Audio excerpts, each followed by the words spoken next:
There's just so much I'm grateful for, and every single day I'm like, wow, I get to be in Steamboat Springs right now and tow a line at a gravel race in a couple days. Like, that's pretty, I feel pretty lucky to get to do that.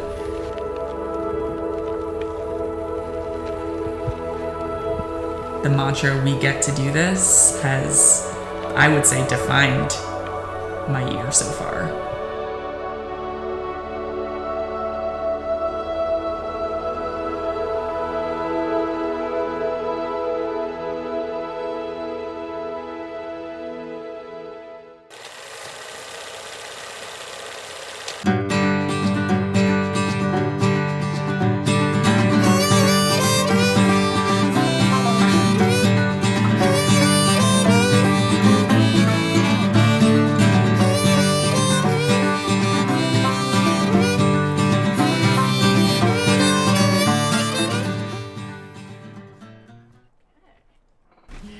The messages, the notes, the emails, everything I received after what went down at Western States was honestly just,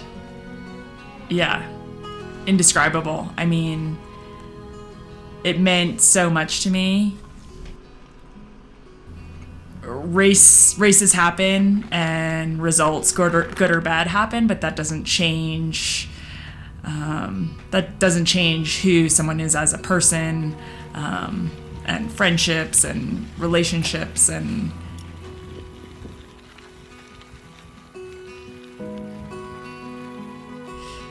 I had a pretty rough couple of weeks trying to process putting an entire start to the 2023 season, 6 months focused on, well, both an Unbound and Western States. Unbound, I had an unfortunate mechanical, which affected my day there, and then Western States to have a really disappointing day as well was, it was a lot. I felt like I failed at the 2 big goals I set for myself this year.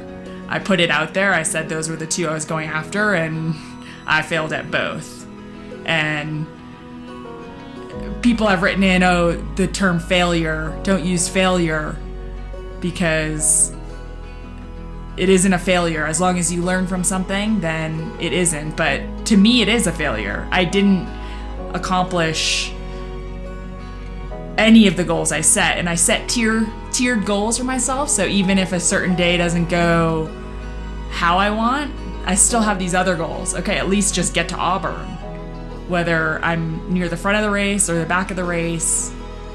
I mean, a goal was literally just to make it to Auburn, and I didn't. So in my mind, it was a really big failure, and to come off of that was tough mentally to try to, digest, try to find the positives that I could from it, and essentially move on with those lessons learned and everything I took away from that day. But it didn't just happen immediately. It wasn't just, okay, we're good, let's move on. It was a good 2 to 3 weeks, I would say, of really just dwelling on it and sitting in that sadness, that frustration, that all of the emotions that weren't positive.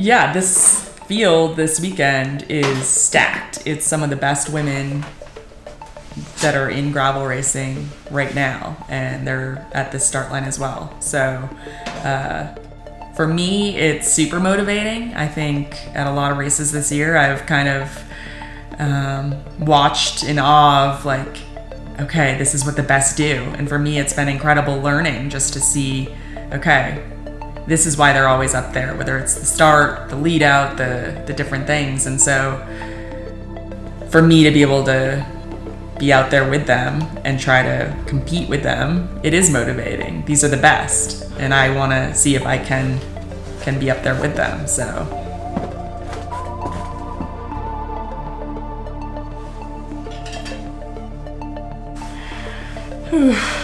pretty nervous. I hadn't been nervous, and now I feel very nervous.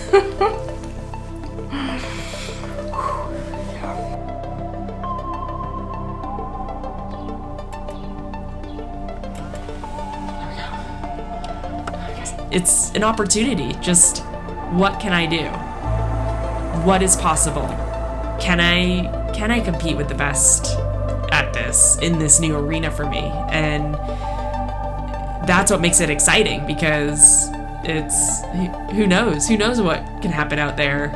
And every race, every event is so different and so unique that every single one is a new chance to really test myself. Professional gravel cyclists all over the planet are here in Steamboat, Colorado today to battle it out on the roads filled with champagne and crash.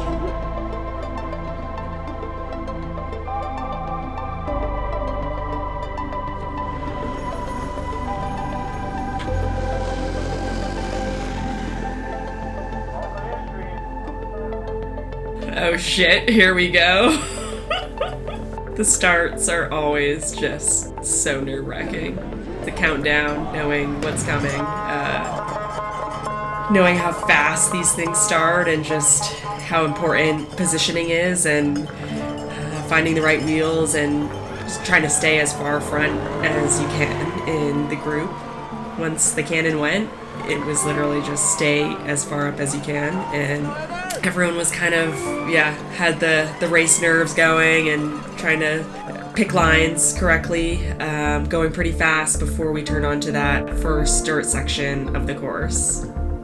Yeah, things reached another level because the lead cars pulled off, so now it was anything went, and speed picked up even more. Even though we were already flying on the road, you had sand and dirt and rocks flying up everywhere. Someone in front of me maybe braked a little hard, a little sudden. I responded as well.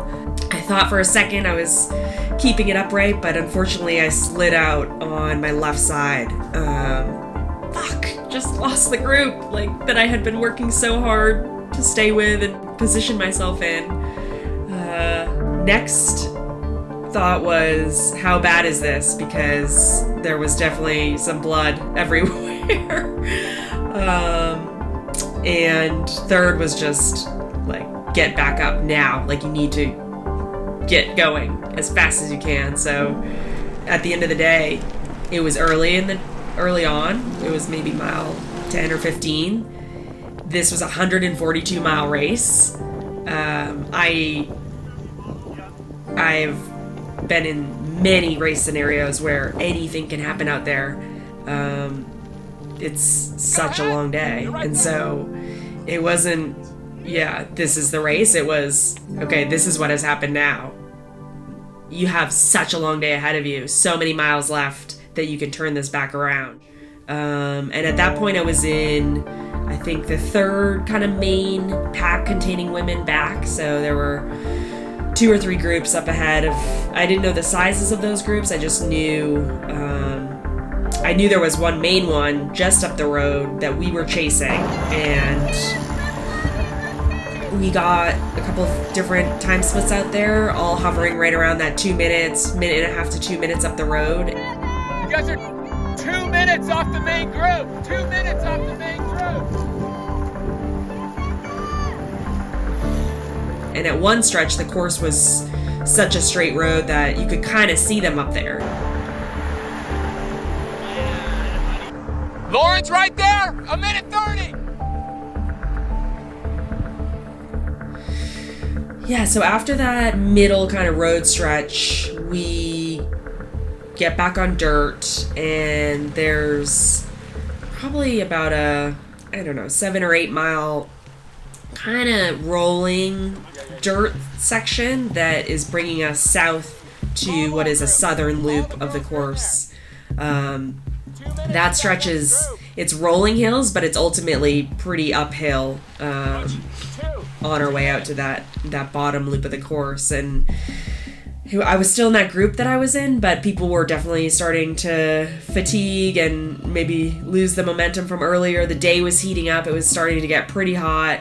I think we're around miles 70 to 80 by now, so pretty far into the day, but also for a 142-mile race, there was still 60 miles to go. So you could start to see, different riders who were maybe feeling the heat, feeling the miles, and the group started to fragment a little bit out there on that dirt stretch heading towards, there's an aid station before that bottom southern loop of the course.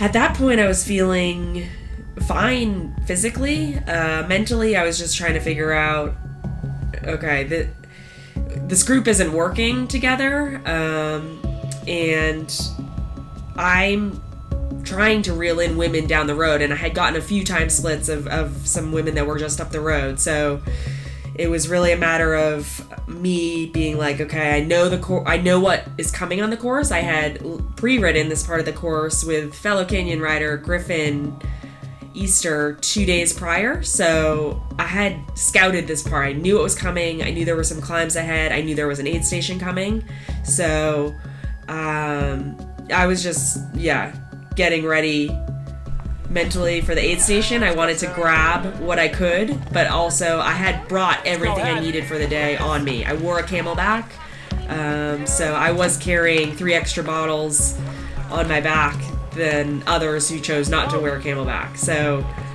I had liquid. I grabbed what I could of volunteers who were handing out cups of hydration, and then just at this aid station kept going on as hard as I could, headed out for that southern hilly loop of the course. I did not stop at the aid station. Probably a couple miles in, on the dirt stretch, the first part of this loop is dirt, I made my way up to Sarah Sturm, so I knew she had been in that group that I originally was in near the start, so I didn't have exact time splits for the dirt climb, but I was obviously encouraged, reeling in someone and with the possibility that maybe more were up the road. So I made that first dirt climb, long descent down into a town on the backside of the loop, and then you pop back out onto the road for this kind of long exposed road climb. And it was on the road climb that I heard that I was in 6th place at that point. But that 5th place was not that far up the road. So Paige, that's 5th. You're number 6. You're number 6. Good job, Paige is just up the road. At this point, I'm probably miles 100-ish, I think. And in my head, it was 40 to go, 40 miles to go. That's it. So I was still feeling positive, feeling good, feeling encouraged. Okay, maybe I can make my way up into the top 5. And that became the goal at that point, like get into the top 5, and that would be amazing. I was optimistic for a bit as I kind of left that southern loop section and headed back towards town, and knowing there were only 40 miles left, I was still feeling good then. I would say with about 20 miles to go, the fact that I hadn't stopped at all for refilling any bottles was starting to hit me. It was super hot out there. The whole end of the race, I was still going as hard as I could to the end.